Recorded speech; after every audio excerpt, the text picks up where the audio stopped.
ఎందులకు ఈవేళ నా మనసు పదే పదే భ్రమించుచున్నదే.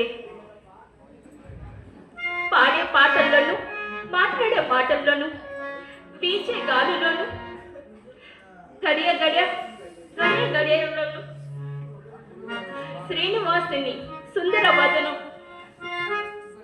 తరహాసమే కనిపించుచున్నదే.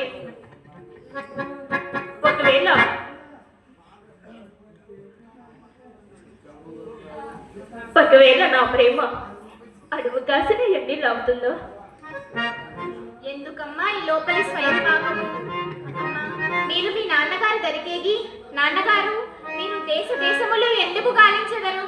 చిటుక్కున్న శ్రీనివాసం తీసుకువచ్చి లటుక్కున్న పెళ్లి చేయండి అని చెప్పరాదు. అమ్మో, నా వల్ల కాదే. అటులైనా నిద్రింపుము తల్లి, జరగవలసినది జరగక మానవు. పడుకోవమ్మా, అప్పుడే 3వ జాము గడిచిపోచున్నది.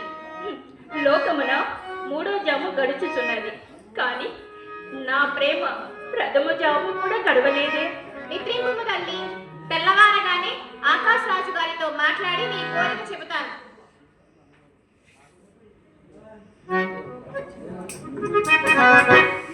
మాలతి కోపం వచ్చిందా? ఎవరి వరకు వారికి వచ్చినా తెలియదులే. మూల విగ్రహాలు ముష్టికేడిస్తే ఉత్సవ విగ్రహాలు ఊరేగింపులో అన్నమాట. అలా ఉన్నది నా సింగారం. చిన్నిలాసంగా